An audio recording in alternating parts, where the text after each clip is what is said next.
and gentlemen, may I please have your attention? The show starts in 10, 9, 8, 7, 6, 5, 4, 3, 2, 1. You are now live with BB3 TV.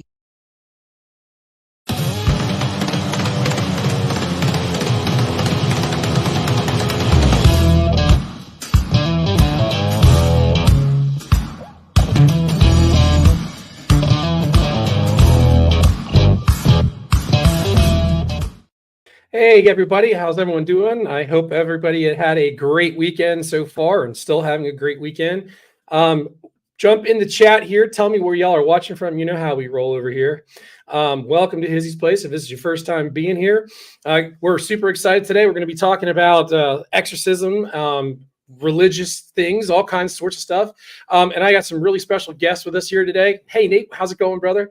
Tell us where you're watching from, and let's get this ball rolling.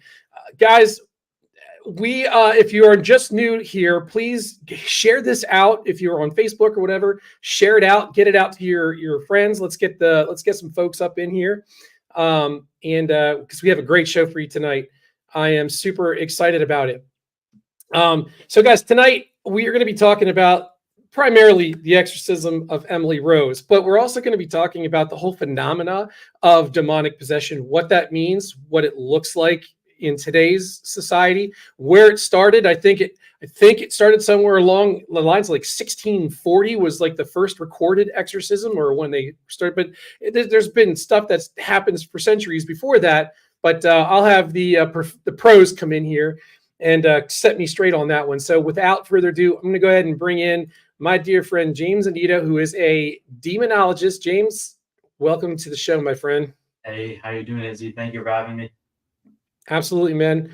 So give us a little bit of your background, man. Tell us a little bit about yourself for those who might not know you, or and where you come from. Give us a little bit of your history. Yeah, so my name is James Annitto. I am located in Rhode Island in the beautiful country of the United States. I am a demonologist, but as well a paranormal investigator and researcher for the past 19 years. I am co-founder and director of Presidium Warriors of St. Michael, which is co-founded with Father Bob Bailey of the Roman Catholic Church. We're a deliverance group. As well, involved in parapsychology teams like PPRI out of Canada and New England. Yeah, I have a lot of experience, and I'm very looking forward to this conversation. Exorcism of Emily Rose is one of my favorite movies, and the case behind it as well is very death-defying. So let me ask you a question. Let's get this right out of the gate. Okay, do you feel that the exorcism of Emily Rose was actually a genuine case of demonic possession? Well, of course, Emily Rose wasn't. It's entertainment. Anna Elisabeth Michel or Anna Michel, Anna Elisabeth Michel. Everybody's her nickname was Annalise, but I do think that there are truths to it. Of course, the German bishops later came out. Many years later said that it wasn't actually true possession, but I also think that was also to protect them for the 3 years of probation that the family and the parents and the priest received because of the malnutrition and all the stuff that occurred from her death. I emphatically do believe it was true possession. I think because of what had happened through the judicial system in Germany, it was covered up because it needed to be liabilities. But like I said, I love the movie of Emily Rose. There's really not a lot of continuity there between the two. Of course, one's overdone because it's entertainment, but the similarities of the court system being involved, and the person that was under exorcisms, which was Emily Rose in the movie, who died. But to 1975 is when Anna Elisabeth Michel happened, right? So it was 67 exorcisms that had happened to her. So the movie does not really delve too much into the same thing that Annalise went through. You couldn't go through the hardships that she unfortunately went through. But yeah, no, I think it's a true case, to be honest with you. But it always will be debated, because for all of us conversating about it, none of us were there beside the priest and the family. And there's going to be naysayers, and there's going to be people that are pro bono for it. Sure. So I'm going to go ahead and bring in my sister, Ash. She has a different view on this, and what I really like is to kind of get different perspectives. And she's very good at this. And I'm going to give you guys an opportunity. You guys say hello to Ash. Tell us a little bit about you, sister. Give us a little background. Obviously, little sister. I'm not a demonologist, but I have really delved into this case recently, especially, but in the past, I have always found the case of Anna Elisabeth Michel very fascinating.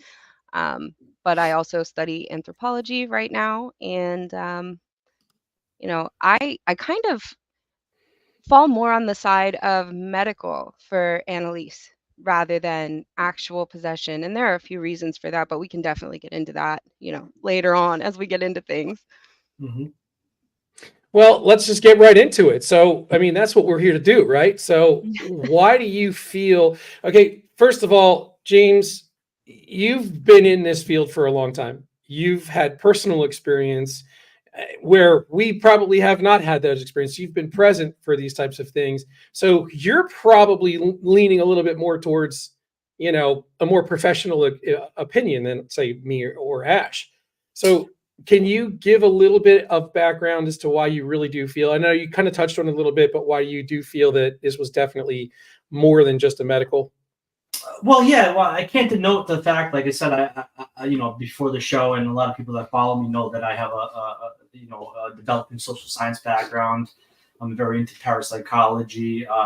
I forefronted, before even my belief system, I was a big individual in Darwinism, or what we call neo-Darwinism now. So I really do factor on the scientific field a lot of it. I'm very objective and not subjective.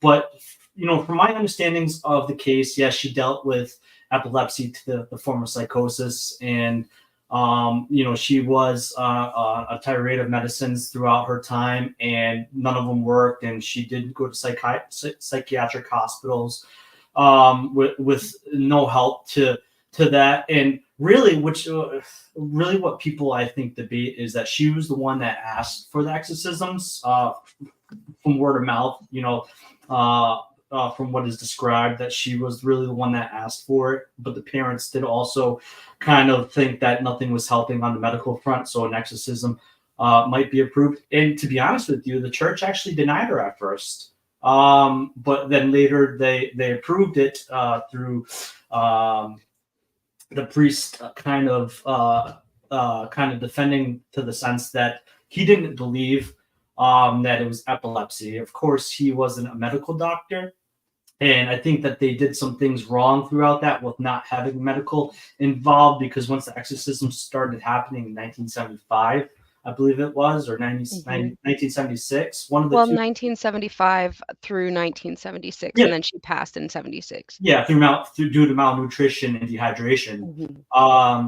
But I also think, too, one of the things that people don't understand about exorcisms and transient possession or perfect possession, and more so in the sense of perfect possession, is when later on in the stages through the documentation, she lost herself, right? And you could say it's a placebo effect. So many exorcisms could have induced her into this different reality. She lost herself, her will. But it is stated later on into the spectrum of the exorcisms, she was not coherent anymore. She would not take food in.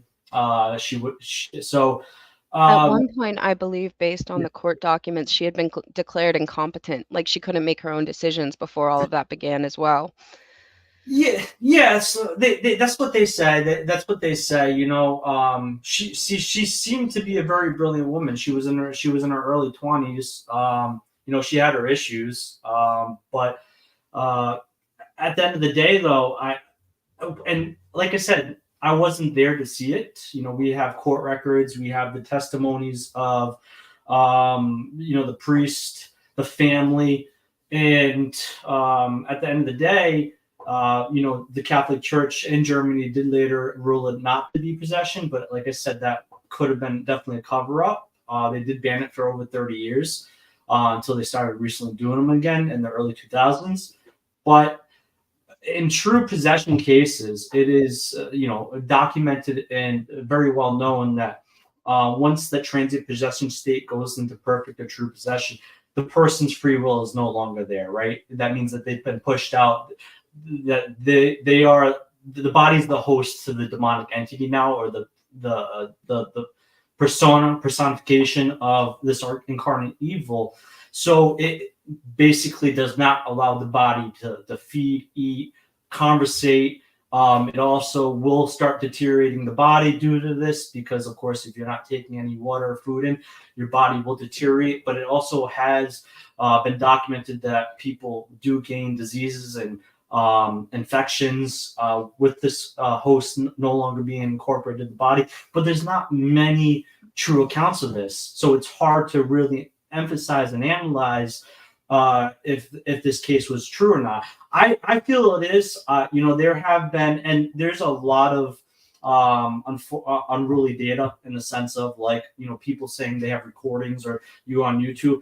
But I have heard some through some connections. I have heard there have been leaked audio recordings from that case. A lot of them are fake, but I've heard actual audio recordings from that case.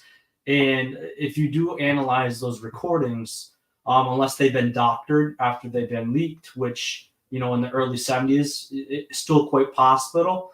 But I believe one of the priests, they actually made copies of the tapes and released them prior to the court date to some reporters. Yeah. So from what I heard, her vocal patterns, I always say the Tibetan monk has the highest octave range out there that has been recorded. And the levels of the octave range and the multiple different voices you could hear within the vocal pattern can't be emulated by a natural phenomena. So those are things that make me lean towards it being demonic possession. But at the end of the day, taking that scientific approach and the scientific method, it wasn't observed, and medical staff weren't involved in that whole situation. So to me, there's could be false positives to it.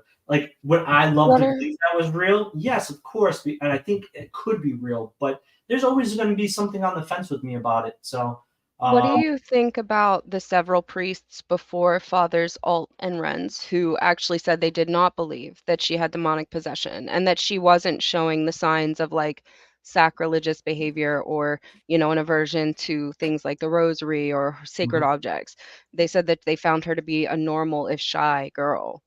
Well, that's true. It's true because I'll tell you this. I work with the Roman Catholic priest in my deliverance group, and being a part of the Catholic Church as a deacon, not the Roman Catholic Church, but the old Catholic Church, which is a little bit different in their approaches, same sacraments. But I know a lot of priests that don't believe in demonic possession, and even if there was something slapping them in their face, would turn their back. A good movie to actually relate this, talking about Exorcism Emily Rose, was a recent movie called Nefarious, where basically at the end of the day, the person was actually possessed, but then the priest said, we understand human psychology nowadays and social science. So I still think that they could have done what was right, but they could have been diverted away from to the fact. And I think that, maybe their faith was stronger, the priest that found it.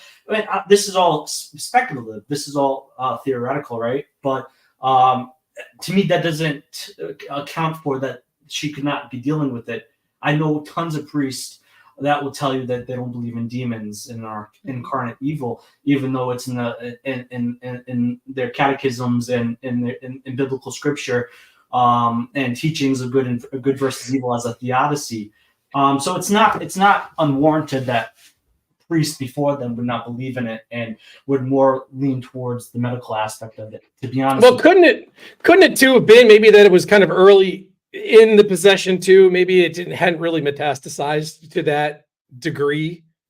I Yeah. mean, I would agree, except for the fact that she had already been displaying those behaviors quite frequently outside of her meetings with those priests. So, I mean, if you want to make the argument that the demon was hiding because it didn't want to be exorcised, I mean, that's definitely a possibility. I've heard of that being talked about in other cases, that the person will be completely normal when Mhm. they're in the presence of clergy early in the stages. But there are quite a few other things for me that kind of raise red flags, I guess, in when looking into her case, And especially the medications and the treatments and the abnormal EEGs and all of that. yeah, and which surprising though, none of the medications worked. That's well documented too. None of the medications worked for her. But what also too, we have to think They about the can time. cause some of those things too. They definitely can, especially if you look at the pharmacology aspects of it. But Mhm. it's interesting, right? Because none of us were there, which is a fault. It's a bad defense, but there are a lot of things, and that's why it's one of the most highly disputed cases out there when it comes to demonic possession. Actually, demonic possession is really disputed in general, but this is a case that really, beside um, Arnie Johnson case in the United States, really ever saw some sort of kind of Is judicial that the hearing. one that was based The Devil Made Me Do It was based on that, right? Arnie Correct. Yeah. Johnson? Yeah. Okay. But that you think about that, Anna Elisabeth Michel in that case is really the only predominant cases about like demonic possession involving some sort of murder or some negligence. So it's very interesting. But at the end of the day, is there are factors where you could, like you said, that the demonic does kind of put this masquerade that it's not there. People are regular, but I also throw a caveat on there that because mental health is apparent and she had epilepsy or diagnosed with the psychosis, that doesn't denote the fact that something could be there too. I've come across a lot of cases where there could be something, or something lesser and Some not have as made the argument that people that have certain mental health disorders, they're actually more susceptible because, yeah. they have less defenses, and I've heard that as well. Yeah, and the true cases that I've come across, which is very few and far between, very very rare. I'd say 1% of my caseload has ever been in that spectrum of things.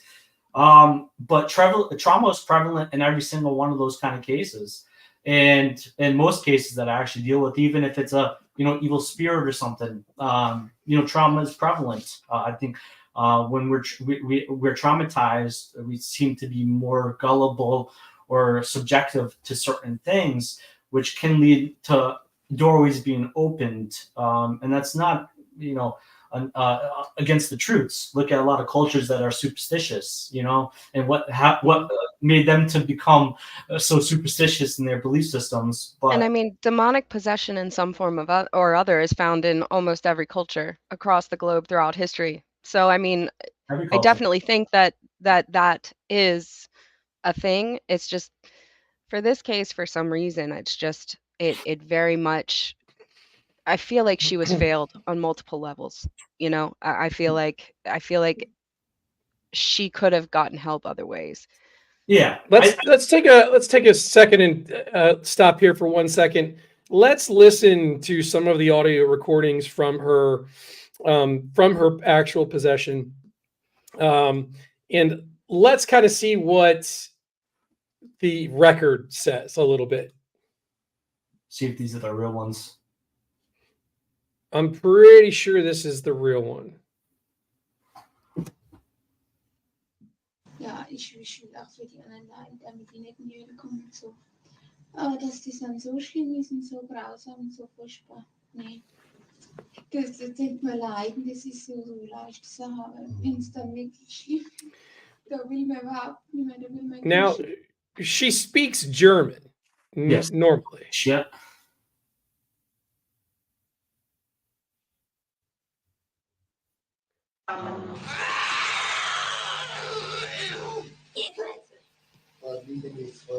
Nein, nie Klötze. Einmal mir Klötze. Oh, so gerne will nicht. Ich kann nicht. Sind wir schon 3? Wie. Was ist so der Schneide?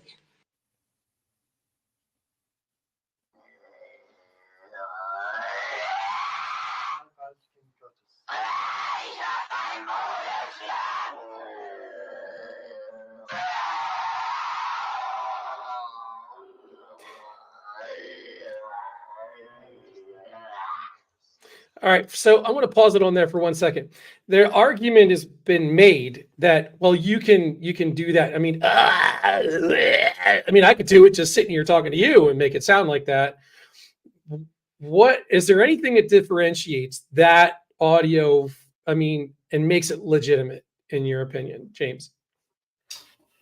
Well, yeah, you have to analyze it. You know, not all of it is like you said. I know people that can make demonic growls and raise their vocal patterns, but I think some of those audio recordings you'll hear if you analyze and this is what has been discussed before. You can lots of research on it, so you can take my word for it or do your own. But you know, there are different vocal patterns within some of those vocal patterns. Hers, you know, her initial. You can hear different voices as well. And that's what's been stated before. And what I've observed, even in like the beginning of that one, when she screeches, they've said that, and I heard a little bit, but there is another vocal pattern in it as well. And you can replicate that. Trust me, you can. But you have to be very talented. You have to be somebody like a screamo singer that can change their vocal pattern. Fry.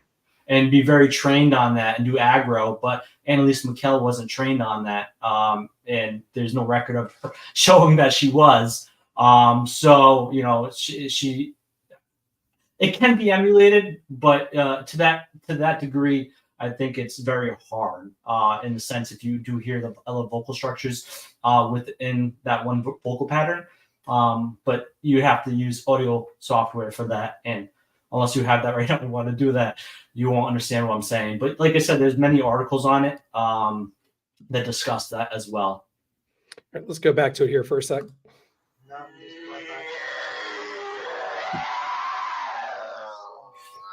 I don't care who you are. That's scary. Oh, those audios are disturbing. Absolutely. Yeah, there's another point I want to talk about after we listen. Yes.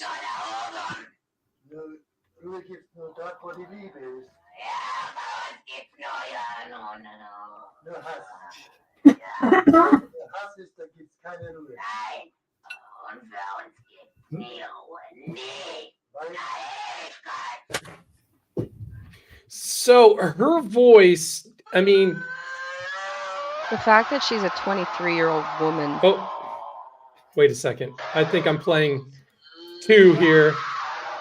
Give me a second. So try that again.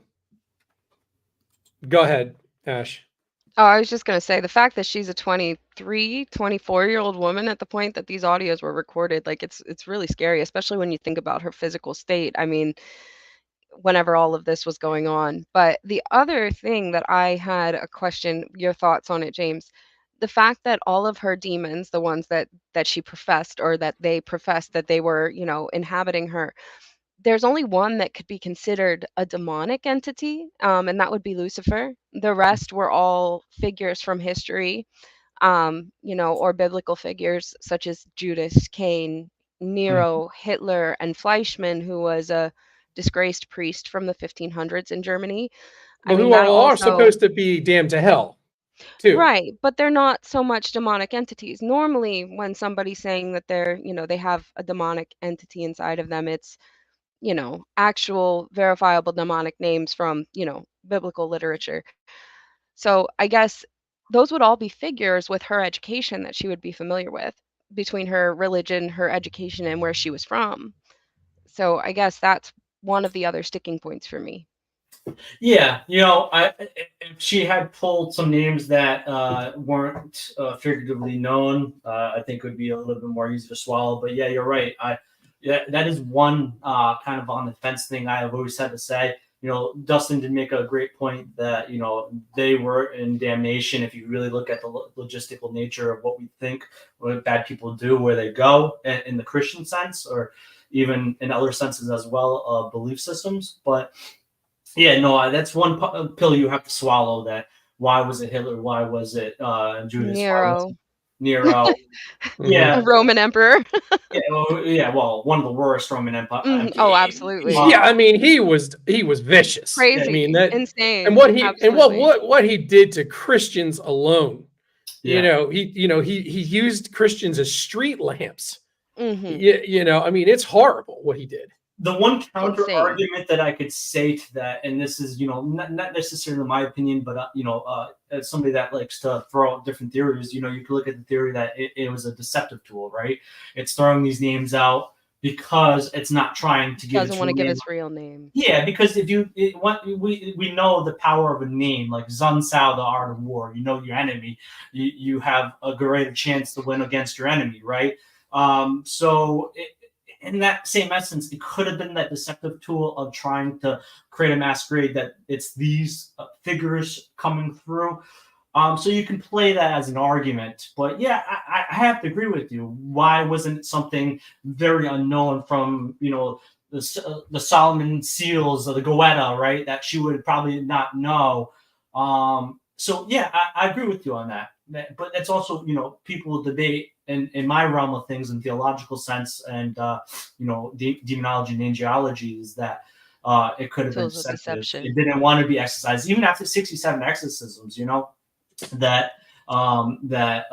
relatively that they weren't able to receive a name, because if they were able to receive a name, it could have been successful. And I also think too, if she did come up with a name, and if it was something psychological, which I think there were a lot of portions of it to be psychological, to be honest with you, a lot of mental health involved in this. And I think that she was so far along gone anyway in her reality. And to be honest with you, in a parapsychological sense, even if there wasn't a demon at play, there's a lot of theory about projection, right? That maybe there was something there, and this is all mental health, but eventually later on, something did project, like a Philip experiment kind of thing. She did manifest something, and it did come involved in the scenario, which still to me is very fascinating. But that doesn't take away that it couldn't be a demon. Maybe she manifested this demonic figure in her reality, and then other people were part of the shared Became reality. Yeah. If you guys are just joining in here on TikTok, we are talking about the exorcism of Emily Rose on my podcast here on the FB and the YT. So just if you want to hang out, listen along, we have Demonologist James Annitto on the show with us here, and my sister, who is very knowledgeable on all things spirituality. She's also here on the show too. You guys can't see them, but you should be able to hear them. And we are talking about exorcisms and demonology and things of that nature. So you can listen along. Sorry guys, let's get back to it. All right. Well, anyway, so James, getting aside from Emily Rose and what type of firsthand experience have you actually had, been on and present for, when it comes to exorcism? Yeah. So I have never, to be honest with you, I've been involved with 3 cases of possession out of 5 cases out of my caseload. So I've had 5 cases that I, through my own conviction, could say that I believe were demonic. And that's, like I said, not many, right? So out of those 3 possession cases, I was never involved in exorcism because really, honestly, there is a lot of not more so now, but there's a lot of unknown nature to who an exorcist is within the diocese. A lot more verbiage and a lot more understanding of who these people are. But there are certain dioceses that you don't actually even know who the exorcist is. So when you gather all this data, which is what your observations are, if you have videography or any audio recordings, and of course interviews and testaments from family and the person that might be dealing with the affliction, you basically would gather this and give it to the church, and the church would then make its decision if they should get involved. But usually when I get involved, if I feel like there's red flags, I'll have psychological testing done. So assessments are required. A physician visit is required because I want to know if there's anything natural before I jump to the preternatural. But I've never been part of an exorcism. On a few of the cases that I've been a part of, when those possessions, I've done a deliverance over these individuals because they were in a transient state. So, the demonic entity had taken over them, which makes them the demonic. And when they were in this episode, of course, I did a deliverance for the safety of ourselves and safety of that person and family, to kind of cut that cord for a short period of time before it would happen again. Because when they're in that state, it can get very violent, right? So, you have to be very cautious. But I don't perform exorcisms. Like I say, an exorcist is a demonologist. A demonologist is not an exorcist.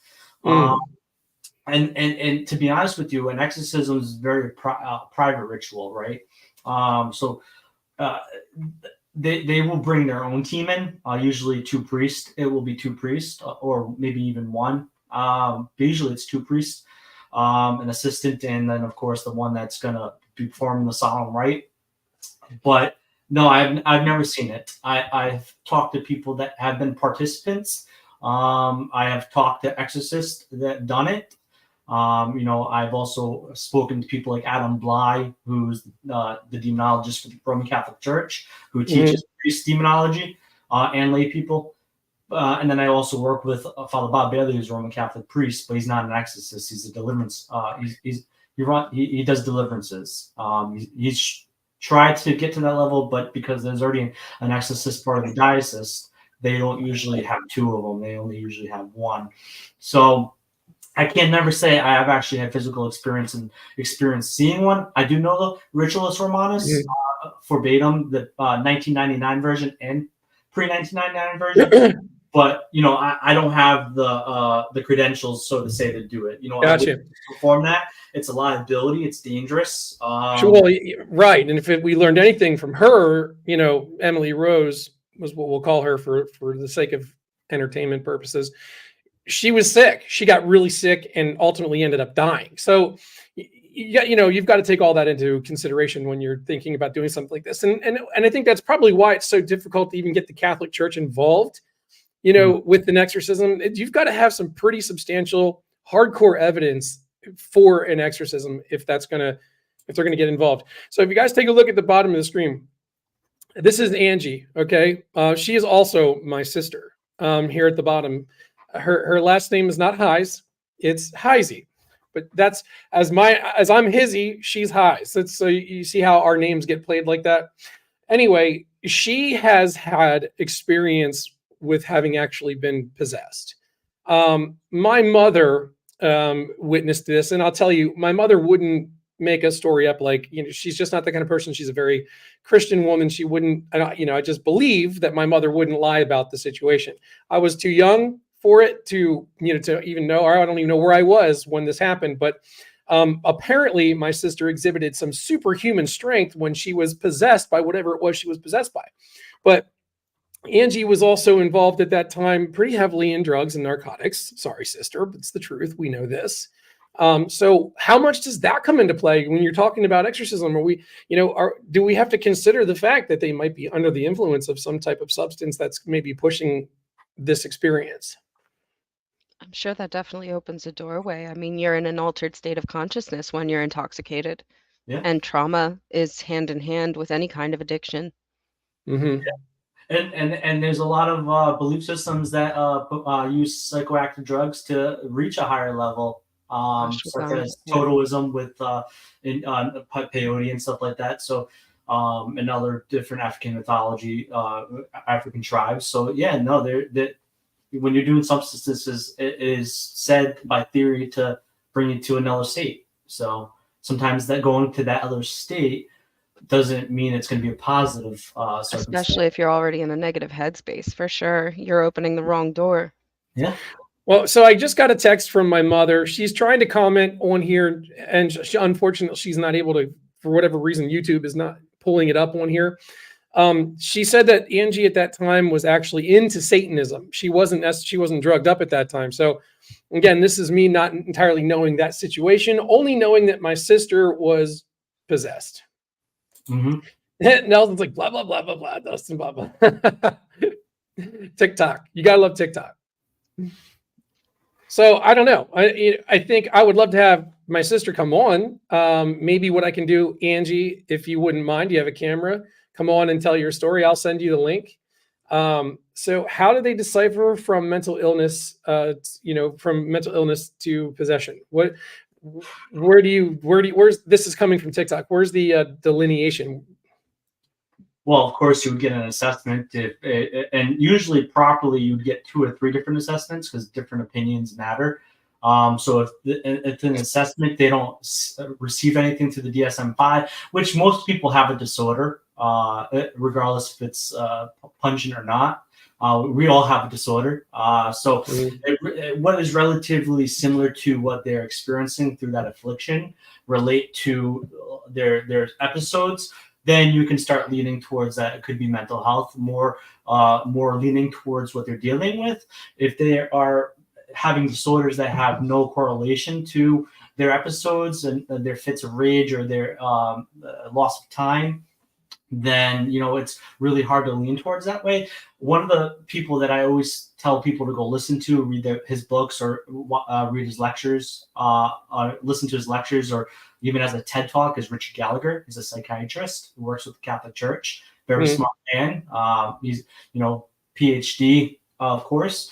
And I always tell people to listen to him. He'll tell you it's not every day, it's not everything you see. But he does believe it exists. He's come across people that he's assessed and, wasn't able to apply social science and the method of what we know and our understanding today. But in relation to that, we look back at the Inquisition and superstition and the attacks on people because of certain belief systems or certain things. We didn't know about schizophrenia or bipolar or manic episodes back in those days. So there's not something to say that 10 years, 20, 30, 100 years from now, we'll have a better understanding. There'll be the DSM-20, and we'll have an inkling of notion of idea that this is what they were dealing with 100 years ago, just like we were thousands of years ago, and we have a better understanding of what a lot of those people were dealing with, so that can change. But right now, there's sometimes no nomenclature to help us with people that are exhibiting signs of what we call demonic possession or even possession. So like anything, it's kind of a matter of faith, right? I mean, it's really what it boils down to. It's a matter of what you believe. If you're a Christian, you believe that this is possible. There's no good without evil. There's no evil without good. Yeah, it's I think it also comes down to the belief of the person that's having the possession as well, because even if they're not necessarily demonically possessed, if they believe that and they're exhibiting all those symptoms and then they get the exorcism and that to them makes them better, it has its place even then. It's Well, even I always say too it's something, I had a friend that has a master's in psychology write her dissertation paper on this, and I read it. It's amazing, and I've done more research on it. But even like the Father of Medicine, Hippocrates, used to perform some form of exorcism on people as a form of placebo, and it would work to a degree, because if they believe in something and you do something, it could work, but also could do the other flip of the coin. It could do something worse for them, especially if they're like schizophrenic. Feeding into that reality could make them worse, but it also could make them better. So there's a lot of research on it, thousands of years. TikTok comment we have bottom text says placebo effect, the butterfly effect. What about young child possession? How would religion play in on it being like a child or something to that effect? Oof. Children are tough. I do when children are involved, even if it's not something that is qualified as demonic, I do get involved very fast, because you never know if it's the child that's starting this, and of course the gullibility and imaginative mind, or it's their family putting this on them. And I've seen a lot of cases where the adults put this on the child, which to me is neglect, because you shouldn't be making your worries the child's worries, because they're so innocent, and they're also had a friend whose parents used to say she was possessed every time she rebelled. Yeah, it's terrible. Pretty sure my mom thought we were possessed at some point too. But it's also a cultural thing, like Ash was saying. But at the end of the day, though, like children, there have been a lot of horror stories with children. I believe it was the Pentecostal church that worked on a 3-year-old in California, and the 3-year-old died. So like you have to be very careful with children. You have to be you have to approach it differently. You have to put kid gloves on. This is where it's important to employ science and medicine and natural biology, applied sciences. Get them tested if they're having trouble sleeping. Sleep studies. See if they have ADHD or some other form of disorder that's affecting their attention span. So that should be the last thought when you're working with kids. Like everything else should be. Yeah, of course. Yeah, you rule out everything. Check every box you can before you start throwing the word demon out there. Got a message on TikTok that says the Pentecostals did what to a 3-year-old? Yeah, I believe it was California. A 3-year-old died during an exorcism. Sorry, the smoke. I'm a vapor. I need to, or I'll kill people. At least I'm not on TikTok because I would get kicked for that. Yeah, but no, yeah, definitely do your research. There's been a lot of deaths outside the Catholic Church when it comes to exorcisms and faulty things of doing it. In Florida, a group tried to, I think it was paranormal group, not like a religious organization.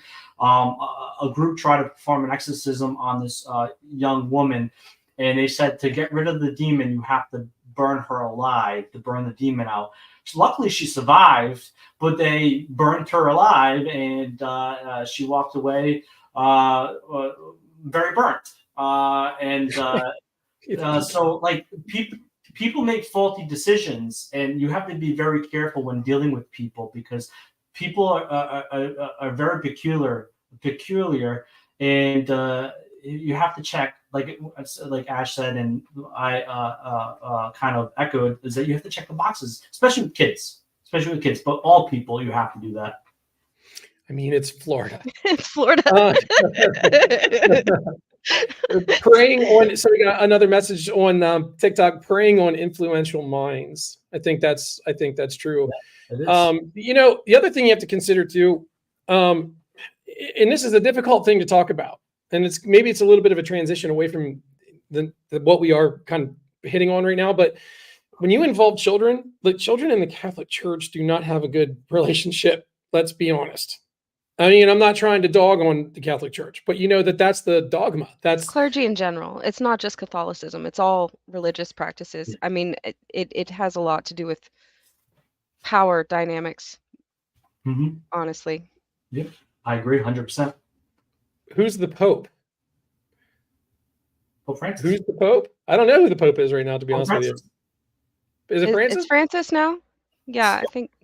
All right, so we got a question on the FB. Have any of you seen the movie Nefarious? And if so, what is your opinion of Sean Patrick Flannery's portrayal of the possession? I've heard one exorcist claim it was quite realistic. See, didn't I bring that movie up? It's a fantastic movie. You have to watch it. I haven't seen it. I need to check it out. I normally get all those movies, but it's a slow burner. But it's one of those movies that make you think. It's not like any traditional exorcism movie. It makes you think. Like it actually makes you think the guy is legitimately insane. And that's the whole proverb of that movie is that the psychologist has to save this person from dying, from getting executed. Because if he's clinically insane, then he goes to a psychological hospital, right?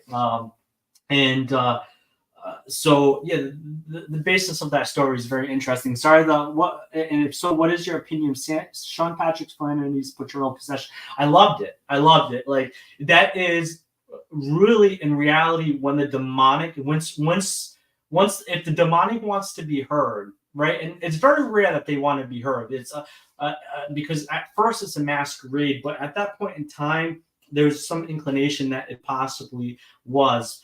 And the reason that the demonic came out as he did in the movie is because he wanted the one that was possessed to be punished, to die. He wants the person to die. So it's like, let me come forth and make this person die, right? And you would think, okay, well, if that demonic entity does that, then they would think that he's crazy. But there's just little things little nuances that happen throughout that movie that really kind of ate away at me, like that. Like, this is reality. Like, this is what people would see if they were involved in it, like a one face to face. But until you watch it, it's really hard to explain the movie. But that's something you should put on your upcoming movie list, especially if you like exorcism movies. I'm gonna watch it again. My wife and I did watch that movie together. I'm gonna check it out again. I'm interested in kind of looking at it from your perspective, what you just talked about. Yeah. So my sister, I'd love to have her come on to tell this side of her story, because she really did go through it. She was, like I said, she was into Satanism at that time.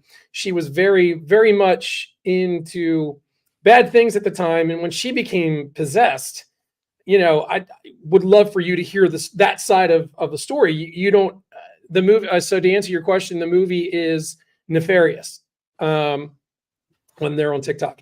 So Angie, the only thing I could tell you is you have to click the link. Ash, when I sent you the link to get into StreamYard, what was your experience? What did you have to do? Because I've never really had to do that from this end. So what does she need to do to get in here? Well, I ended up having to log in on my computer to be able to use it on my computer, but I clicked it and it immediately brought me into the backstage area. Okay, so you don't have any issues. Yeah, you have to allow the microphone access and camera, though. That's what you're going to have to do. Make sure that you're allowing access when you get in there, Angie. I'd love you to come in and tell your side of the story. So if you can try to get that figured out, that'd be awesome. We have a few left here on the show. I do want to get your side out. No, don't worry about, what do you mean, cue it up? I'm not sure what you're talking about there, wife.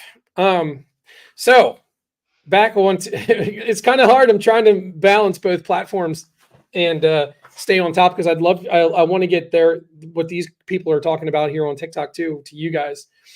So ultimately, at the end of the day, me personally, and I've kind of stayed quiet and let you guys take over on this, but personally, I think there's a lot of evidence out there that suggests that demonic possession's a real thing. But see, you look at this from a paranormal aspect, and there's people who really firmly believe that the ghosts exist, right? I personally, okay, if Taryn was watching this still, she would probably kill me for saying this, but I haven't had any convincing experiences with paranormal stuff for me to believe that it's real. Okay, people know that I'm a huge Gettysburg guy. I'm on the battlefield more than most people.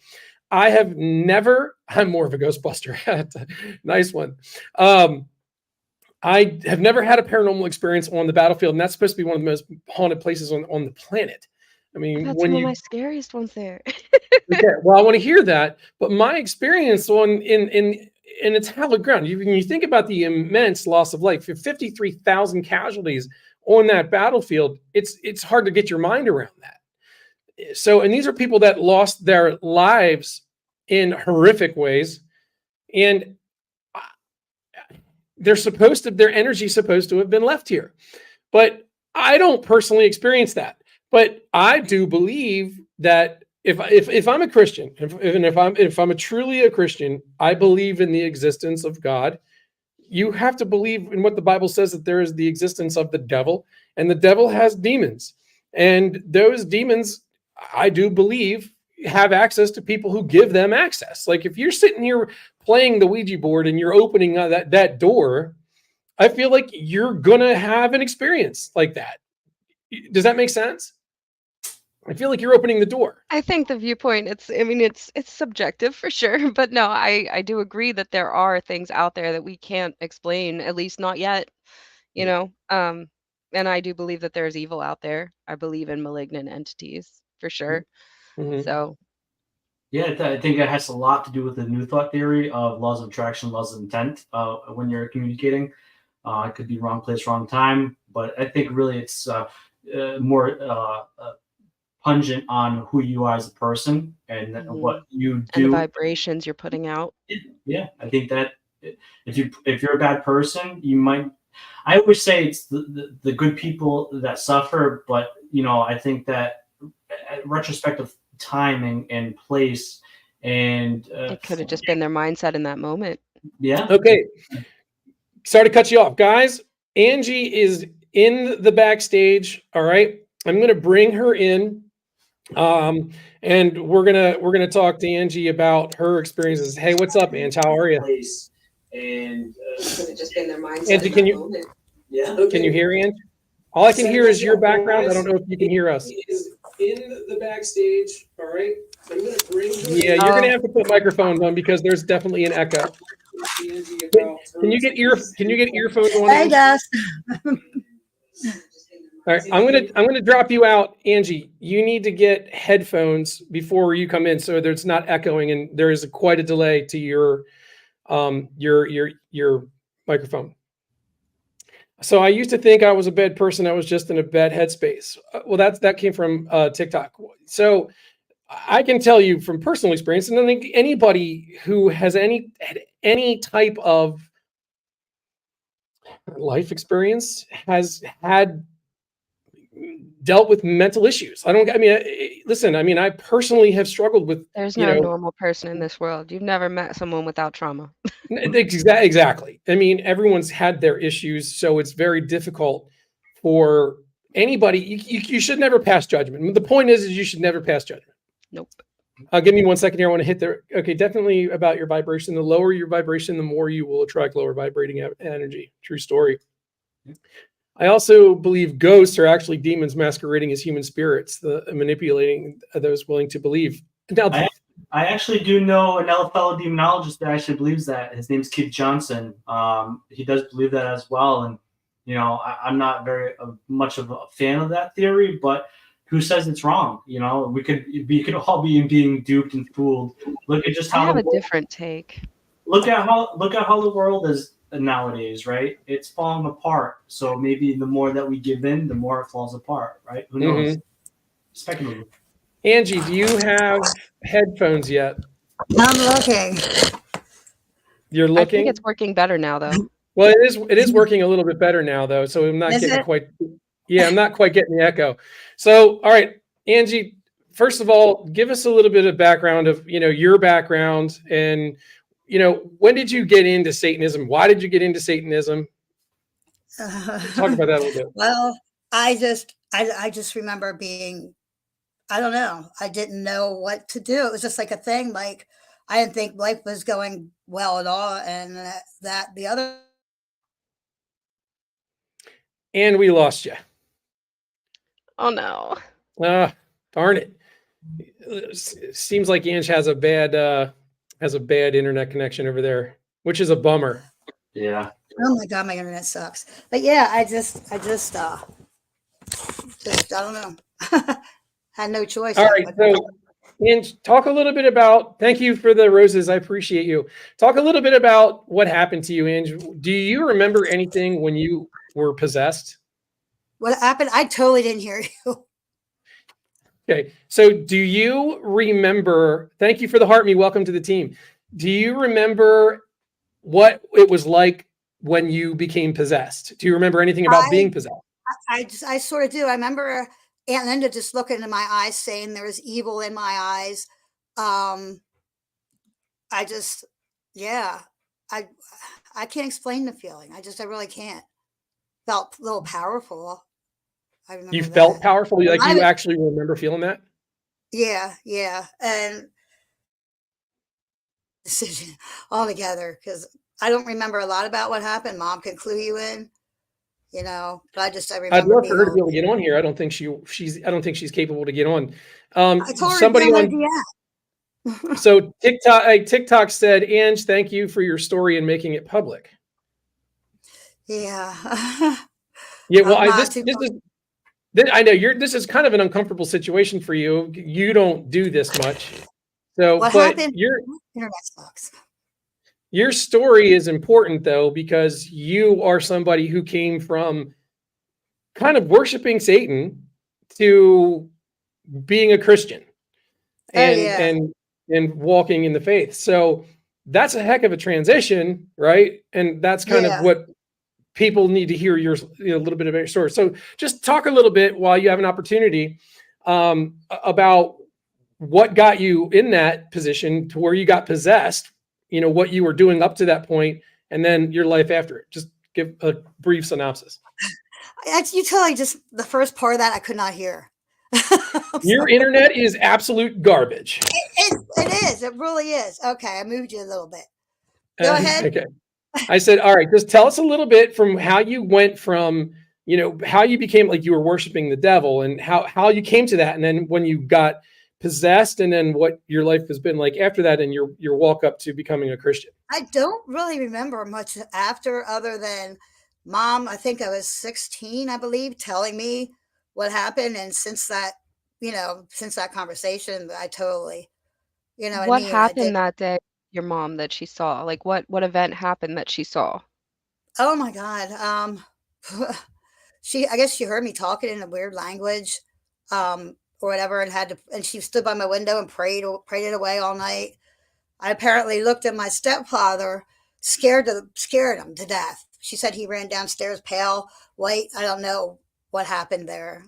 You know what I mean? I can't tell her the whole story. Is Dusty, tell her to download the app. Tell mom to download. Well, Mom's watching. I can send Mom. The problem is for me to send her the link, it would be really difficult from where I'm sitting right now, because I would have to send it to her phone, and because she watches on YouTube. So it would be better for her to be sitting here in studio with me. That would be really the ideal situation. But Angie, what's the first thing you remember after the possession? After, I mean, I went to a placement. I was young and I went to a placement, and I was there for quite a few months, and that's how I learned a lot. I learned about life in general, and I was just all about Jesus because I was kind of scared. It really scared me. Mm-hmm. Mom just texted. She says she's not going to remember. So mom just said you're probably not going to remember. So I was kind of hoping you'd have a little bit more to kind of offer, because really you don't get a chance to talk to somebody who has been. And listen, our mother is very, very much convinced, and she doesn't get convinced easily about things, that you were definitely 110% possessed. So, Mom said that your eyes were red, like literally your eyes were red. You apparently had superhuman strength. I feel like it's still there. It's still something that's just not totally 1000% going away. It's kind of like I have to, like hovering around the edges. Yeah, you have to keep it at bay. Yep, that's what I've been doing. So what about now, Angie, and how did you end up getting away from that lifestyle and finding Jesus and becoming a Christian? I love Jesus. I don't know. I love everything about it. I love the music. You know what I mean? It makes me, I feel an inner peace. I feel that real, peace that I should feel, that a person should feel, Mom said that your eyes were fire red. She just texted your eyes were fire red. I hate this. I hate this internet, but I love that's all right. That's kind of my way. Also, I guess subconsciously I keep it at bay. I keep it away because once in a while it does creep up, and it's so yeah. So in other words, you feel like Satan's still just kind of knocking at the door. Yeah. Actually, a few months back, I had called a church to pray with me. I felt like an oppression. I felt there was an oppression. And we prayed that, and I've been okay since, more okay than I was. Yeah, it was a very strong feeling. I didn't like it. Okay. I'm getting a lot of messages on Messenger. I got whoever that you guys messaging me. I'll get to the messages in Messenger later. Who's the pastor? Are you talking about who's on with us right now? So TikTok is asking who the pastor is, but James Annitto, he's actually not a pastor. He's a deacon. But he's her church. Okay. Who is your pastor, Angie, at your church? and she is actually, if you look at that screen where she looks kind of evil right there, doesn't she? That looks Froze evil. on an unfortunate face. That is not good. I'm going to show TikTok this one here. It kind of looks like Reagan from The Exorcist right now. Yeah. Look, if you guys can see her face, she's locked up. She looks like, yes, The Exorcist, and that's James. If you guys it looks see. kind of like Reagan. It does, doesn't it? This is horrible. I'm like having to move around everywhere. That was kind of creepy. Okay, so What happened? all right, names The have way you power. Do froze. you remember the name of the demon or entity? No need to say. Angie? Do you have any recollection of the name of the demon that possessed you? No. Or mom, if you remember any of that, just text me. Mom did just send a message. I'll try to get get a her. question. I'm Was getting there an anxiety. actual exorcism, Angie, or is it something that? No, Okay. well, actually, Dustin had suggested it on another chat or something like that. I can't believe this.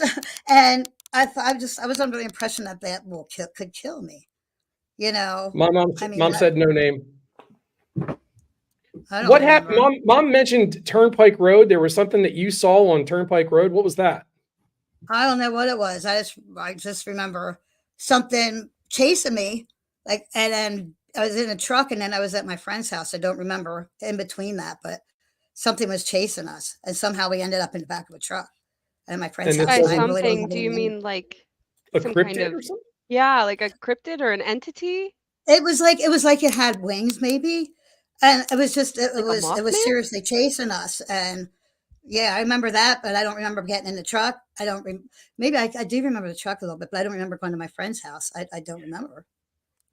Sure, it wasn't. And I wasn't sure it drunk either, wasn't- Dustin. You weren't under the influence of something? No, no. I mean, it could be like, there's the whole mass hysteria, mass psychosis, but if they were all seeing it, let's be real, there's some things out there that we don't know nothing about. Oh my God, this is horrible. I totally didn't hear what you Sure. said.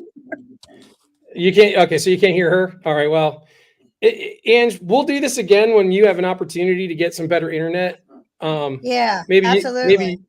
maybe get you and Mom both here in studio, and we'll just have this, because some of the stuff that we grew up with is really interesting. It's just show in and of itself, and we'll talk about. We'll plan that for a Sunday. So Oh thanks my for God, coming on and trying, Ange. All right, But thanks. Thanks. we'll bring See you back guys. again sometime. See ya. I will Yeah. say though, Dustin, is that what some of the things that she was saying would be very accurate. Like most of the time, the demonic, which is the person being possessed, doesn't know what's going on. Like they come back to a state of like unknown, like what just happened, lose time for a certain period of time. But one of the things I have heard is that through that transient possession stage, that moment that they are under that influence, if they do have some psychic ability or some clear ability, it does heighten their abilities and it does make them feel more powerful. That is something I've actually heard a plethora of times and from firsthand accounts as well, that it made their third eye more open. It very interesting that she said that. So it kind of gives it a little bit of credence to the story in my perspective. What are your thoughts on the fact that she feels like it's still around her? Like, is that something that you would normally give some kind of advice about? Yeah. Even Ronald Huneker, Roland Doe, the boy from The Exorcist, the story of it. Even he barely talked about it, and he actually went prayed, and there was a few notifications of notice that he actually went to the diocese. Because he still felt moments later on in his life that something still was revolving around it, even though it wasn't to the point where it was. And you got to remember, he had a successful life. He was a NASA scientist. He created some amazing things, part of NASA, that they use to this day, Roland Doe or Ronald Huneker.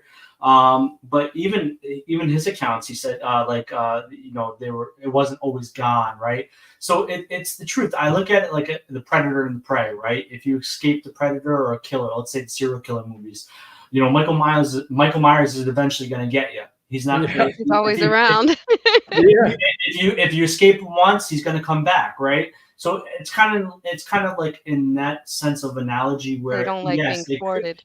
It can linger around for many years. You got to remember, these things are non-corporeal. They don't have a body, so they can be in many places at different times in theory. So yes, it could still be lingering around, waiting for that one moment that she has a weakness, and she fades away from her faith.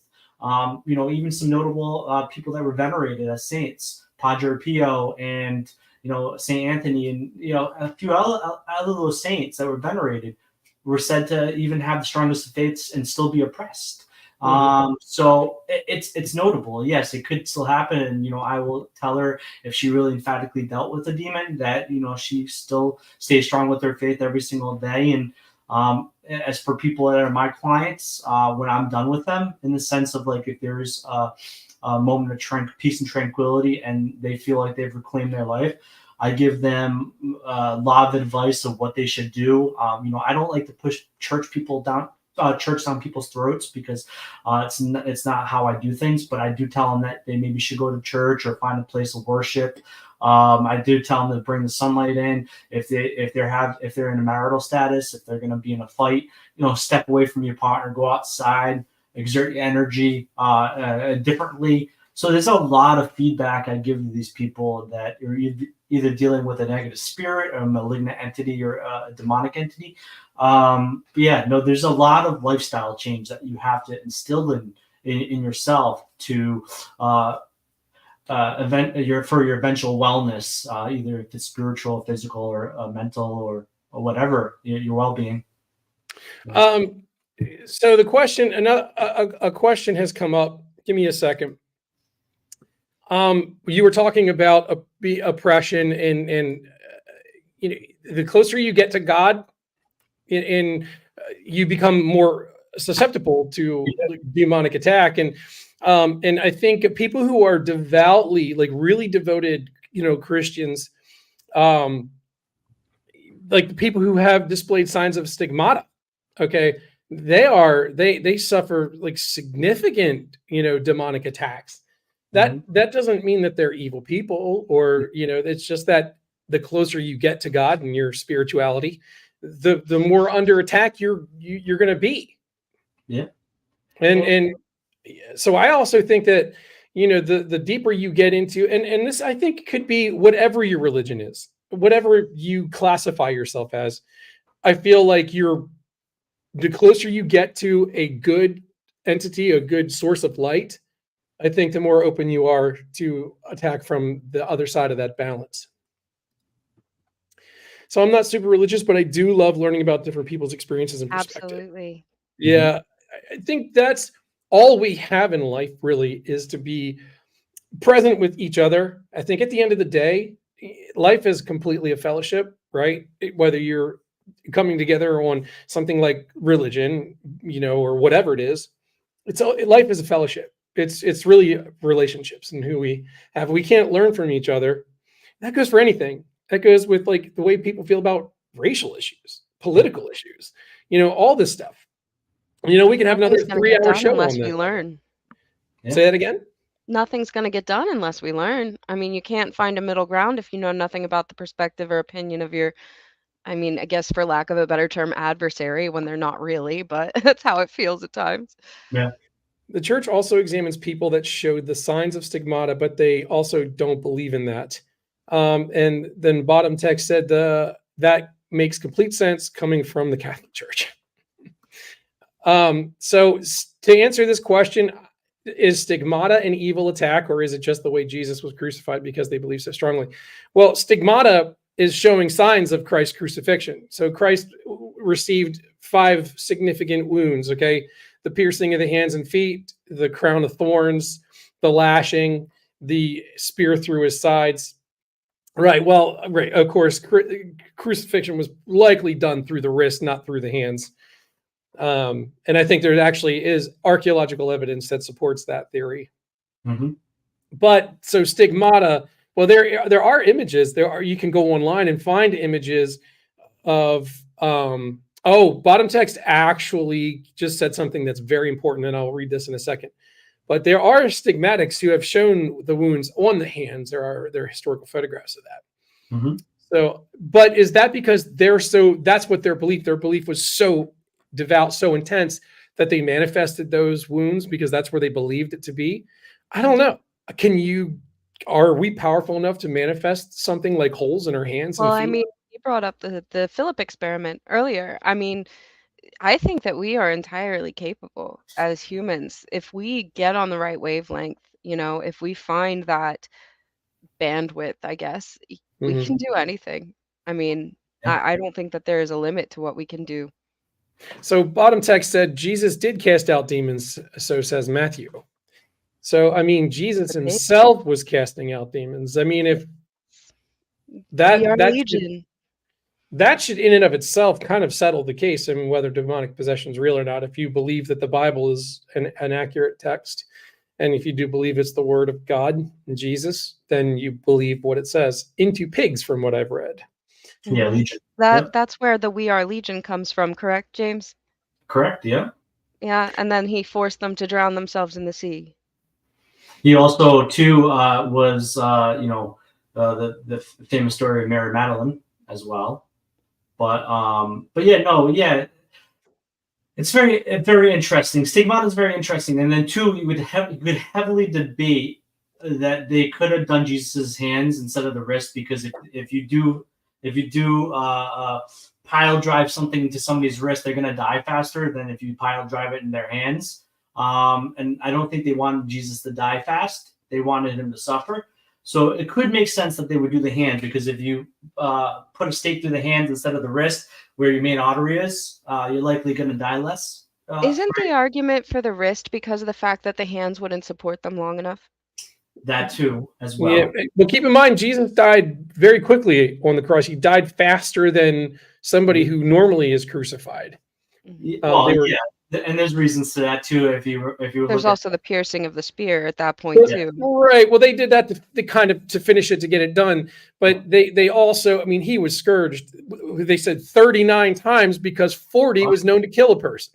Oh yeah, a good testament of what he went through and horrific is Passion of the Christ.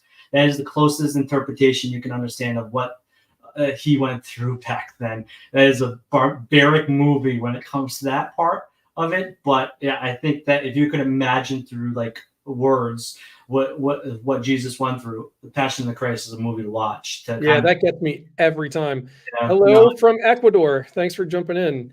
So also the extra whippings helped move the death along faster. Yes. And now there's a question on TikTok. Was Nostradamus a possessed person, and is that how he was able to predict so many things in the future? No. I don't know. It's an interesting question, but a whole nother topic. I don't think he was. I think there's mystics and there's psychics, and some people can say psychics. I wouldn't say mystics because mystics is part of the church. They get talked to by God.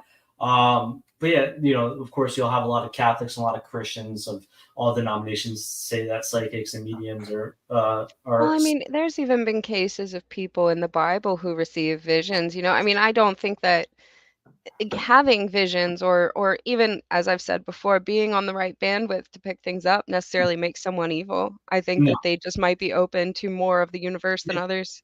Of course, no, I don't think. Again, God is the creator of heaven and the earth, right? So he's created all of this. He created the energy that makes us get up and move every day. He created all of this. So it's my opinion that no matter what, we are what God wanted us to be. That's how we were created. And he gave us these abilities himself. I don't think that these abilities come from a dark place. I think they come from a place of light. I think it's a little arrogant that we like to assume that we know, especially if it's not something that's clear cut and dry, in the Bible or whatever. I feel like if you believe that God created everything, he doesn't make mistakes. So, there has to be a purpose to all of it. Yeah, and our abilities, the modern day abilities, have been spoken about as old as 4,400 years ago, if not longer. Hinduism is very well versed with chakras in the third eye, and the pineal gland, which we actually know a lot more about. That gland now that releases melatonin and is said to kind of shoot out a signal or like electric signal. This fascinates me. which once we thought it was a dead gland. So, and that civilization, that belief system is 4,400 years old, if not older. I think 5,000 years old now, but it's the oldest modern day religion. But they've been talking about that for 5,000 years. And that's something what Ash said. I wanted to say it earlier, but you guys got it in a few other talks. Like Ash said earlier, all cultures have very large similarities, right? A lot of beliefs in ghosts, demons, angels, maybe different names. Same stories, different tellings. Yeah. So if it's and this has been going around since Sumerian, Mesopotamian times, right? So that is very interesting. For how long as we've known modern, I would say modern civilization, but civilization to a degree, because we're 250,000 years old, right? We maybe a little bit older than that if we find more remains here or there, but we're about 250,000 years out, right? But as much as we know about within 10,000 years, we know that there has been some form of faith and thought pattern of something beyond, right? And that's interesting. Mm-hmm. Did you guys read that comment? No. Randy said, years ago, during a time when I was very filled with the Holy Spirit, I unexpectedly ran into a woman I used to know very well, and she seemed fearful, like she couldn't get away from me quick enough. I later learned that she was a Wiccan. At that time, Wiccan at the time, and came to Christ years later. But I think it was the spirit in her fearing the Holy Spirit in me. I don't know, man. Depends on what she was. I know a lot of Wiccans. It's neo-paganism, and they do incorporate Christianity, angels, and saints into their I beliefs. can say, as an eclectic pagan myself, who is not Christian, I do not fear anyone who is a Christian. If anything, if their faith leads them to live a better life, leads them to be a better person, if they are kind, if they are humble, if they are just, I respect them, and I would welcome them as a friend. Rosie said on for TikTok, Rosie said, Hizzy, what did you say before about the movie Stigmata? The kingdom of heaven is in us. So the line goes, the kingdom of God is inside you and all around you. It's not in mansions of wood and stone. Lift a stone and you will find me. Split a piece of wood and I am there. That is exactly the way I characterize my entire belief in God. My relationship is between me and Jesus. I love Jesus. And that's where Exactly. I don't feel the need that I have to go to a church, although fellowship is a good thing. I think getting together with like-minded people, where two or more gather in my name, there I shall be. So I believe. Oh, Ted, there's my dude. We haven't seen Ted in ages. How you doing, Ted? Ted.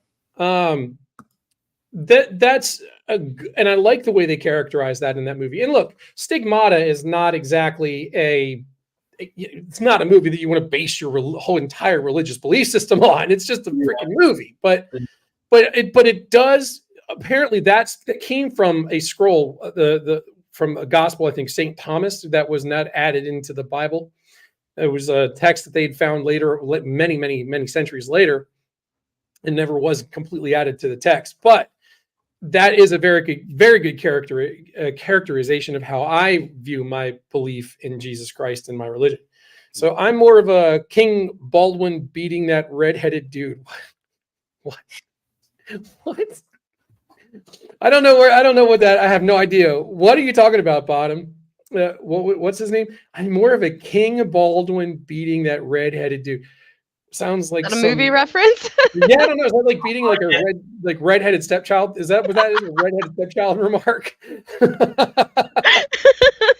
King Baldwin the Fourth. I don't know. You probably got me. You got me baffled on this one. Kingdom of Heaven. Oh, good movie. Oh, the movie's Kingdom of Heaven. Oh, that's a great movie. That's Orlando Bloom.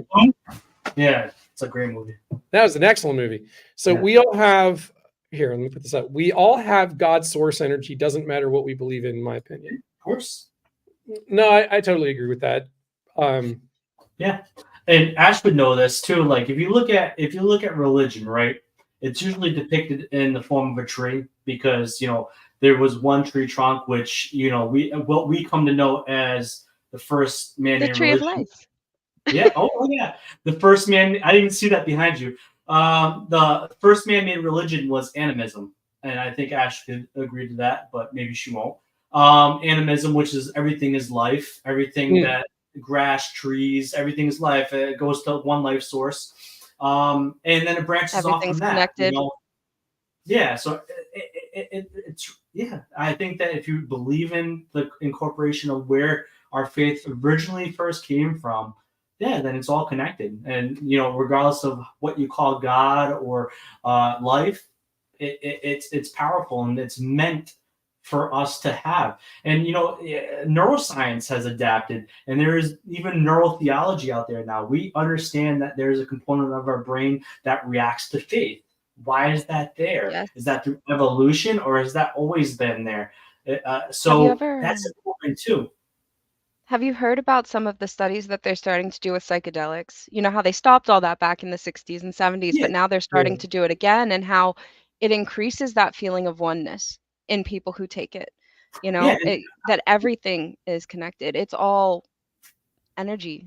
I love the stoned ape theory. To be honest with you, I think that actually could have some reflection on how we developed, our human mind developed. And it's far fetched, but it's not against the sense of where those plains of Africa, psilocybin is prevalently grown. So maybe psilocybin has something to do with our development of our brain. So it's important detail. That would be interesting. Well, okay, that would mean that everybody at some point would have had to have been exposed to a source of psilocybin.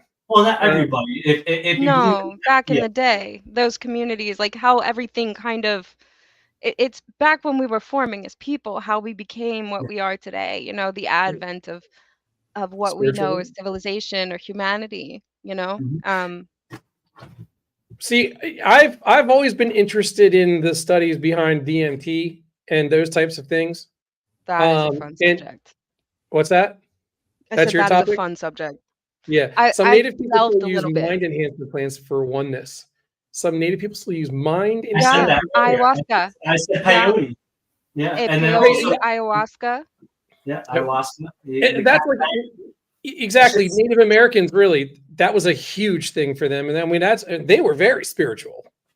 well, that's Aya tribalism, is right? So still very used. that comes from African tribes. Even like if you look at the psilocybin thing, that they could have probably used it as a tribal thing.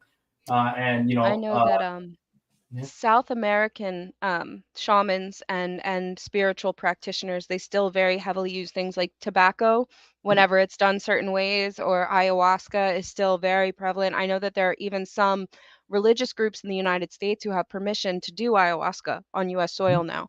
So people go there for these retreats, and there are even veterans who have they've gotten a lot of benefit from, ayahuasca and dealing with their PTSD, trauma. Absolutely. I will lie to you. I went to a powwow one time. I knew a shaman. I went on a trip. So it is a mind bending, and it's a powerful thing. To be honest with you, not for lack of trying, I've never had an experience. I've and again, I'm going to be very careful in what I say here because we're on TikTok. So they are very sensitive about some of the things that we talk about, especially the use of certain substance, things like that. So we're not going to talk. So when I'm going to bounce around to this a little bit, but I've used the natural plant that you put in spaghetti sauces, and I've had zero. I mean, That's zero a different one. It's not the experience. same. It's not the same compounds. When you're looking at something that's going to give you that psychedelic experience, you want to go to things like he said, the psilocybin, which is what is in the fun mushrooms, or That's what I was talking about. The stuff that goes yeah. in. Oh, well, Yeah. not everybody gets the full effect, and you also have to figure where did you get them. yeah. That That's one's good. tough. And how many did you eat as well? A pound. I don't. It wasn't a lot. I mean, I was told to take like 5 grams of it, something to that effect. That one, because it's not regulated. I mean, and if it's prepared incorrectly, it can actually make you sick too. So that's the other thing. Like that's the other word of caution. That's one that it's hard to get it right from people. Like you have to be very sure of your sources. Well, the other thing Um, is too, I think you should definitely be guided too. I think if you should do it right, you should be with somebody who's got experience, and then absolutely.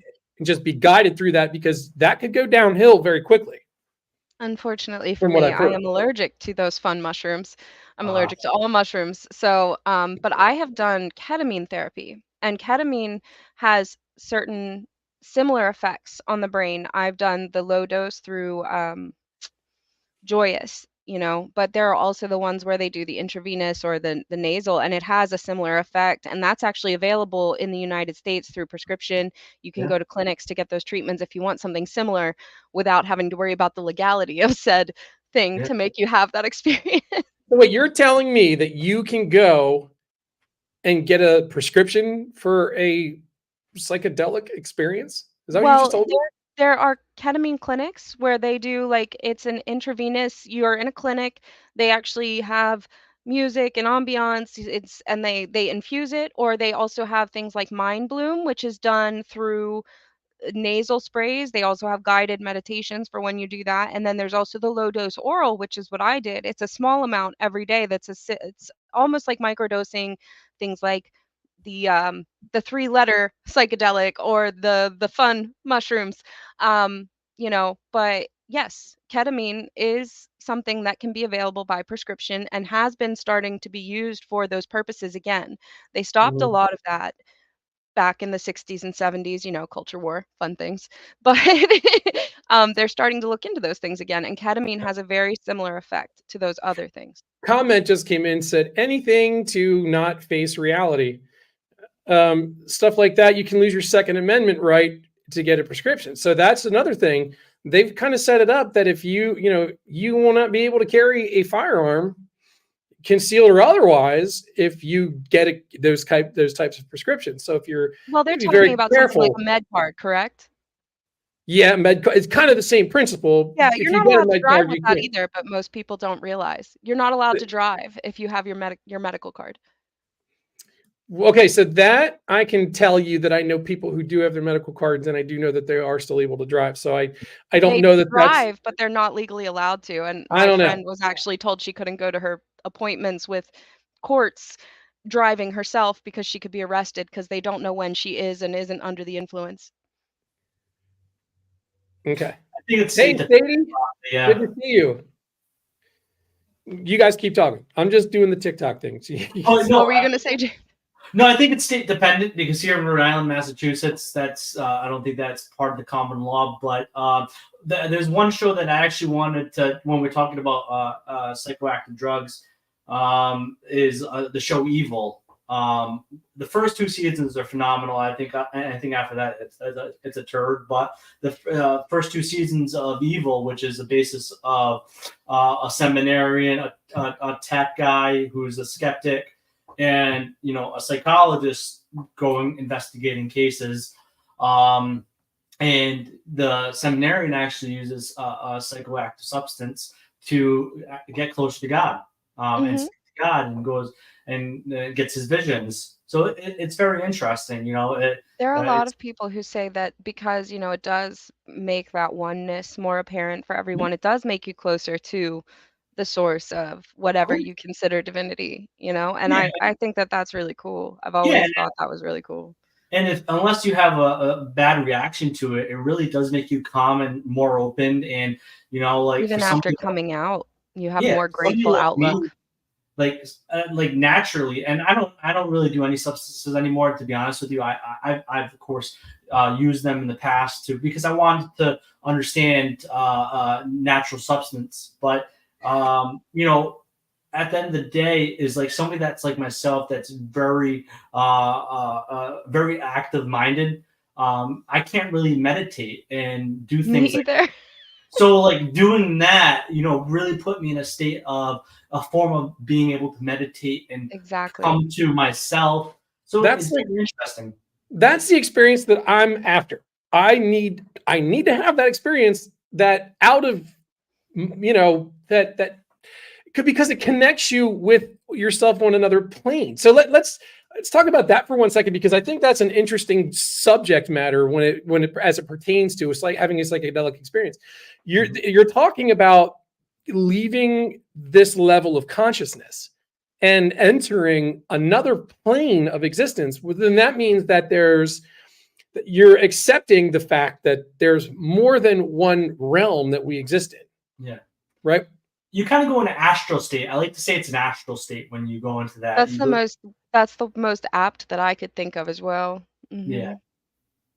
So Sadie, you got home from Kingdom Hall. What is that? I went to support my dad. Isn't that a Jehovah's Witness fellowship hall? Oh Isn't yeah. that where they worship, Kingdom Hall? Oh yes. So okay, so that's Jehovah's Witness. Okay. Mm-hmm. All right, so Kristen says we do. So Kristen thinks, okay, that we exist on in multiple places. So that's fascinating. So that means we could get into talking about things like the Akashic records, and does that even exist? You're getting into a lot, and if it does exist, how do you access it? Through psychedelics? Yeah, astrophysicists. Astrophysicists are over here. We could talk about string theory, multiple dimensions. So there's a lot you can get into. There's a Alternate radical timelines. So many people say that we jump timelines, and that's why the world's upside down. Yeah, right. Well, we do know we can go in the future at very high speeds. So Kristen says meditation is how I get there. So here's an interesting thing.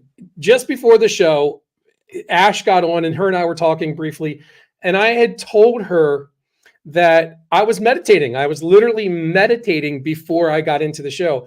I spend about 15, 20 minutes listening to a mantra, and people are like, well, you're a Christian. No, again, your Christianity, the religion, God, the universe it's all bigger than we can even fathom. Let's be honest. Mm-hmm. We can't understand the vastness of the universe, the power that it actually holds and has, and the power that we actually have inside of ourselves. So to understand that and have those experiences, you've got to be open to it. First of all, you have to be accepting of the fact that the possibility exists. And then you've got to give yourself the opportunity to reach those levels. And the only way to do that is through practice and actually doing it. Mm-hmm. That doesn't make me somebody who's not a Christian or doesn't believe in God or doesn't believe in the existence Meditation of the is a divine. whole other thing. It's not, I mean, yes, there are a lot of religious practices that include meditation, but meditation in itself isn't inherently a religious thing. I mean, I think that also gives a lot of people just a way to order their mind. It's not even necessarily that they're trying to transcend anything, it's that it gives them the ability to quiet and order their mind and the way that they think. Yeah, it also aligns your chakras too. So Sadie says it's kind of crazy that you are a Christian and can also be open-minded to the kind of stuff that you are. I think, James, you're a good example of this. I think I'm gonna wear the ghost shirt for God's sake. You are. He's the ghost. I can't see you on TikTok, but yes, James is wearing a ghost shirt. I mean, so just to give you an idea, this is funny. James, you're gonna love this. Before the show, Ash was like, I told her that you were actually, because I thought you were a priest. She's like, maybe I shouldn't be so open about my religious beliefs. I was like, no, you don't understand. James is the most chilled, laid back dude you're ever going to want to meet. It's like, first of all, he's never going to judge you for that. And having your belief system is your belief system, right? I mean, in my opinion, everyone's belief system, if it makes them live a better life, like I said before, if it makes them a better version of themselves and be a better presence in the world, that's exactly what it should be for, and I respect it. And I think that everyone should have beliefs of some kind. I don't think that we should judge each other for those beliefs. One thing, knowledge is power, right? Knowledge is very much powerful. I have friends that are Satanists. I have friends that are Buddhists. I have friends that are rabbis with the Jewish faith. I have friends that are Luciferianists. I have friends that are neo-pagans, pagans. The list can go on of people that I associate with and learn from, and then hopefully they learn from me as well. And one thing that you'll understand as an anthropology major, or somebody that's very well versed in it, is that I want to be a citizen of the world, right? Exactly. I want to know everything, and not because an egocentric state, because it helps you to help others and be a part. For sure. Meditation can be akin to prayer for some. Absolutely. That's when you pray, it's a form of meditation. Mm-hmm. That's one of my things that people are always like, well, rituals with my religion, they talk about how the rituals that we might perform, how they're evil. I'm like, well, what are they except for more focused and more theatrical prayer? That's all it is. And you're working with elements, and the elements is natural thing in Christianity. You use holy water. Water is the substance of all life. You use Moon water. yeah, you use anointing oil or holy oil, Yes. which is from olives or from any from earthbound substance that's from earth. You use sea salt, which is also another form, Natural. right? So it's all very similar. It's like what we have said over and over again between you and I. It's just It a all different way comes of from saying it. somewhere. Yeah, There is some kernel far back before we can all remember yeah, that is the truth. And I think that we just have not been able to decipher it. And because of that, there's been a lot of fracture. And yeah. unfortunately, that has caused a lot of divide. But I think when it all comes down to it, it's the same thing. It's the same energy. And I just feel like we've lost sight of it. And if you look at prayers too, like if you look at the verbiage of it and you take out the venerations of certain names, very similar in the way they're context and the way you use them and what you call forth. So, you can't read between the lines and be blind. You can have your faith and be strong with it, but that doesn't mean to step on other people's beliefs. Like even in the Bible, right? It says, Yes, love the Kristen, sinner. I've had that thought before. Sorry, It go says, ahead, James. no, Okay. it says love the sinner, not the sin, right? So Yeah. Exactly. what is the sin? It says love everybody.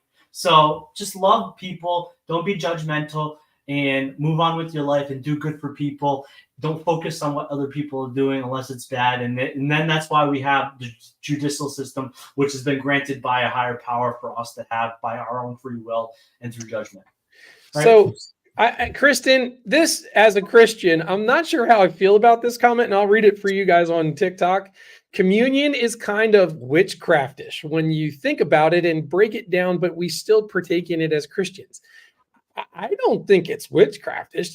What it's doing is Honey, hold on, honey. hold on, hold on. Okay. Momento, por favor. All right, listen.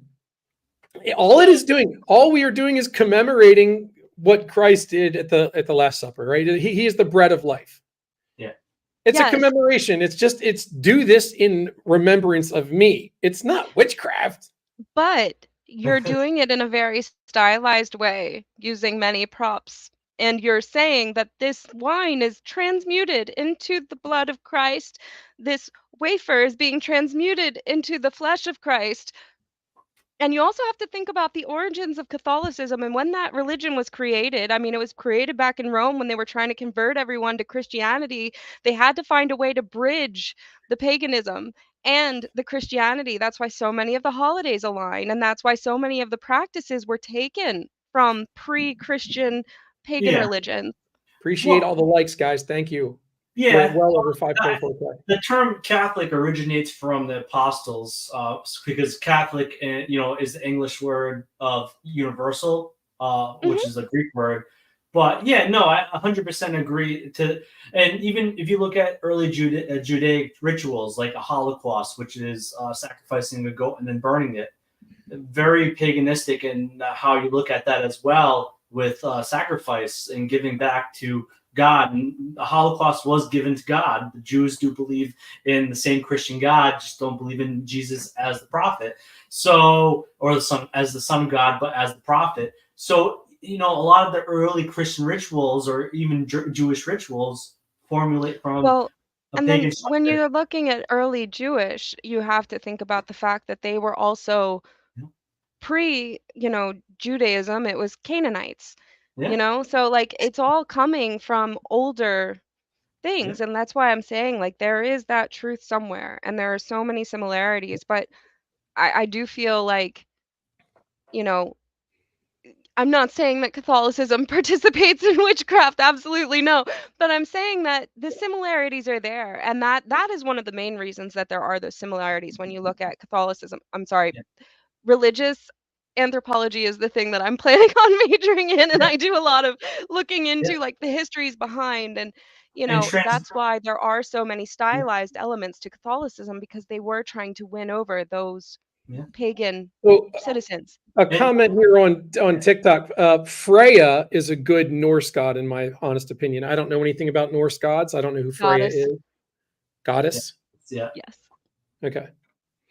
Go ahead, James. But yeah, what I'm saying, what she said about transmutation, right? That's an alchemy thing, right? Which can be a long history of understanding. But transubstantiation, which is of course the Eucharist becoming the host, which but it's very similar in the ideology of what's a transmutation, transubstantiation. So yeah, no, I'm not agreeing with it, but I can also look at the fine line where people could say that as well, and it's never bad to be on the fence and not pick a side because it's better to understand things. And that's my thing. Like I don't have I mean, I have my particular beliefs, but I would never try to push those on anyone. But Yeah. I want to understand the why. So that's like why I get into like I want to know how we got here from here. Like where did that come from? So like that's the part that I find fascinating, which kind of A directs lot my of it, study. in my opinion, a lot of it has agenda. It's been an agenda. I mean, you can even look at the Catholic Church. Why does the Catholic Church have this insane archive with religious artifacts and information that could probably shake the very foundation of faith in and of itself? What are they hiding down there? Like, so again, it to me, it just looks like it's intent, like we talked about earlier, and it's agenda driven. Religion in general, I think it's agenda driven. I Of think that course. if people focused a little bit more on what all religions, in essence, kind of The try to common themes. the commonality between all religion is what? Love Yep. nature, love each other, kindness, and those are the basic characteristics of religion. Yeah. So I think if we all try to practice that a little bit more, I think we would change the world. Well, it's funny because those are the commonalities between like the three main Abrahamic religions. So that's like Judaism, Christianity, which is Catholic, regular Christian, whatever, all of them, and then Islam. Well, The love thy neighbor, respect, all of oh, that kindness. But yeah. then when you look at pre-Christianity, a lot of those religions don't necessarily have those aspects of it, but they do have many other similarities to said religions. The other religions, because they tended to have pantheons, the gods were definitely more personable. They weren't this Mm, all-powerful, all-knowing person. They had personalities and they were as yeah, of prone to failings and emotionality as people. course. People were kind of at their whims, and that's kind of how they explained the world around them, earthquakes, tsunamis, Yeah. monsoons. So yes, I agree, but there are also, when you're looking at those other religions that came before the three main Abrahamic religions, Yep. you know, there are still commonalities, but not so much that one, which is interesting to me. Angie Yeah. said, Angie said, and she wanted to answer this question earlier, and I apologize for interrupting you. She doesn't attend church. When you asked her what who her pastor was, she live streams it. Who do you live stream, Angie? Well, and what I want to touch with Ash is that it's funny that I love Greek mythology. It's a fascinating lore, and one of the funny things is within the pantheons or the temples, they used to make them so scary in the sense of like atmosphere. They actually also used to employ certain mechanics where like the chariot would come down. So like there was a lot of death-defying nature as well to that belief system. Like it's fascinating No how we look at it LCD. now. It was more, Yes, yeah, I agree. I think that looking at the pantheons of religions past is so interesting. Like just the stories and how you can pick out those same elements from yeah, all of them, Well, especially the Greeks and the Romans, because the Romans kind of took over the Greeks and made them their own. But yeah, like even the Norse pantheons, the Canaanites, it's that they're all there. They're yeah, all there. yeah. And you think about it too. What language is the New Testament written in? It was Greek, not Hebrew. Hmm. So you Well, can I think it see. was originally Aramaic, correct? No, so no, the Old Testament was Hebrew because it is from the Torah, which is the five books of Moses, right? Hmm. Or the Tanukh, the Tanakh, I mean Well, Tanakh, and originally it was Aramaic and then it was into Hebrew. And then Well, the Tanakh was written in Hebrew, and the Tanakh Okay. is the basis of the Old Testament, but the New Testament was written in Greek. Okay. And what my moral of the story is, when you're reading the New Testament, right, you can see a lot of what the Greek influence, like the Greek mythology, involved in the New Testament of it, how it's written and how it's interpreted. What, like, there's more good and evil, which is a very well versed nature of Greek mythology, because Epicurus, who was the first introduction of Theodicies, was a Greek philosopher. So you can see a lot of the incantations of Greek civilization in the New Testament, in the context of it, which is very fascinating. Oh, absolutely. And the Greek gods being giants, and now they are finding skeletons of giants. Is there? Giants? I was going to say it might be the Titans. The Titans were giants, but that's I the don't father, I don't know if I the believe it. creators of the Greek pantheon. Yeah. I don't even know if I believe that there were giants. Well, Goliath was a giant, but they say he's a Nephilim, which is the interbred nature of a fallen angel Angels and and a human. So that's why they were giant. But we do know in anthropological study that they were giant, like humanoids, Denisovans in the Siberian. I thought the Denisovans were the small ones. No, Denisovans were the larger ones. Okay. Yeah, because they found that caves were big jewelry.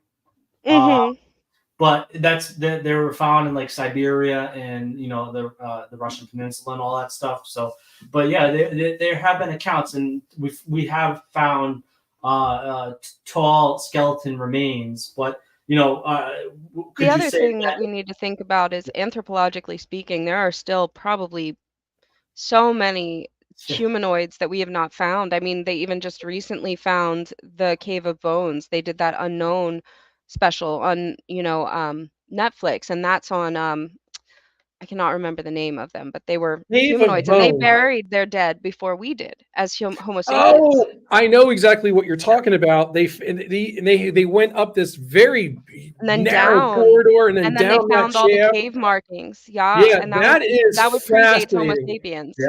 Well, I mean, look at it this way too. I mean, when they discovered Göbekli Tepe in Turkey, so Göbekli Tepe is rewriting human history. And all the other ones that they found, like the one is it Indonesia, where they found that step pyramid that they thought it was just normal formations of basalts, but they're realizing they were placed. Like, oh my gosh, all the things they're finding, it's insane. Yeah. So, question from TikTok: has anyone ever looked into the Church of Scientology, or is that the Church of Satan? Or because a lot of celebrities belong to it. I'm very well versed in it. I'm very well versed in it, and it's I hate to say, because other people could say the Catholic Church is a cult, but that is the true basis of a cult. They are more financial based than you do ask for donations to the Catholic Church, because even though the Vatican Bank's the richest bank in the world, basically, but still at the end of the day, the Church of Scientology, and man, then the Church of Scientology, I mean, it's based on L. Ron Hubbard's book, and then he even wrote a book after he made the church, how to create a church and become rich. I mean, just make it make sense, please. I think Scientology is a joke, and I think he knows a lot about the church. I don't know. I don't know if he knows a lot about it or not. He said he knows a lot about it. The TikTok says he knows a lot about the Church of Scientology. Do you know a lot about the Church of Scientology? You know it to be a cult. I think we all think we know a lot about the Church of Scientology. Look at the people that has attracted, like Tom Cruise, and and look at the way that's more about influence. Yeah, look at the way that they've been caught treating their people, locking them in, like imprisoning people. That's the normal everyday people that join. And who? And there's divisions. There's a hierarchy. There's divisions to it. There's some people that serve they're on yachts or boats for like most of their life. Yeah. So what was Danny Macker convicted of?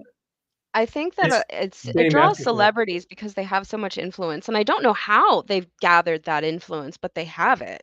Well, we put these people that are celebrities on high pedestal, but they're as fallible as most of us. Absolutely. Like Tom Cruise, like look at the Katie Holmes thing, and look at some of the things that he's done in his past. Like he's not fully there. You know, he's a great actor, but he's not fully there, and like that can just be discerned by his actions and his characteristics. So I think like John Travolta, another one, he's not fully there. Look at the They people who approach get these out and people. speak up.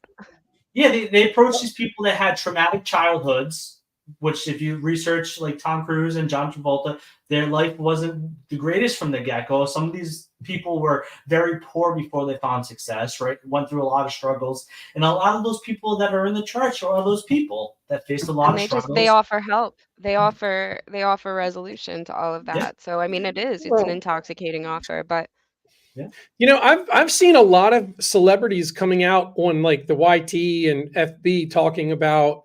Sorry, I have to say that because of the TT. The coming out and saying that they had to sell their souls. I mean, like they've literally had to sell their souls to get the fame and the fortune and everything that they thought they wanted. And then you realize, like, when you get involved in all that, it's not what they expected it to be. So then all of a sudden, now they're like, hey, I don't even want this anymore. And a lot of this stuff, these guys, they drop out. They drop out and they go back to normal lives. Yeah. Like there's a celebrity, I forget her name. Leah Remini? Who? Leah Remini, she's the real MVP. That girl.